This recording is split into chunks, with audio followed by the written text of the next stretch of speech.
السلام علیکم معزز ناظرین، اگر آپ ہمارے چینل میں نئے ہیں تو ہمارے چینل کو سبسکرائب کر دیں تاکہ ہر نئی آنے والی ویڈیو کا نوٹیفیکیشن آپ کو ملتا رہے۔ حضرت عبادہ بن صامت رضی اللہ تعالیٰ عنہ سے روایت ہے کہ رسول صلی اللہ علیہ وسلم نے فرمایا،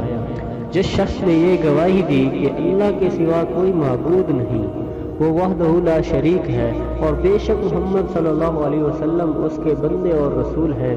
اور بے شک عیسیٰ علیہ السلام اللہ تعالیٰ کے بندے اور اس کے رسول ہیں، اور اس کا وہ کلمہ جو اس نے مریم کی طرف ڈالا اور اس کی طرف بھیجی ہوئی روح ہے، اور بے شک جنت تو حق ہے اور آگ برحق ہے۔ اللہ تعالیٰ اس کو جنت میں داخل فرمائیں گے، خواہ جس عمل پر بھی ہو۔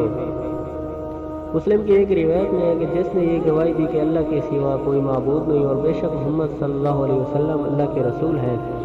اللہ تعالیٰ نے اس پر آگ حرام کر دی۔ دوسری حدیث یہ ہے کہ حضرت ابو ذر رضی اللہ تعالیٰ عنہ سے روایت ہے کہ نبی کریم صلی اللہ علیہ وسلم نے فرمایا کہ اللہ تعالیٰ فرماتے ہیں، جو ایک نیکی لے کر آیا اس کے لیے 10 گنا اجر ہے،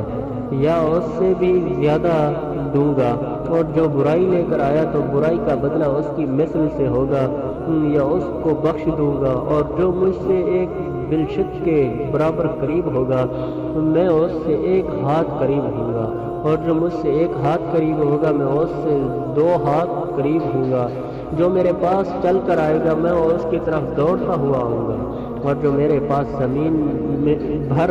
برائی لائے گا اللہ تعالیٰ کے ساتھ کسی کو شریک نہ ٹھہراتا ہوگا تو میں اس سے اسی قدر بخشش سے ملوں گا۔ یعنی جو میری اطاعت کے ذریعے سے میرے قریب ہو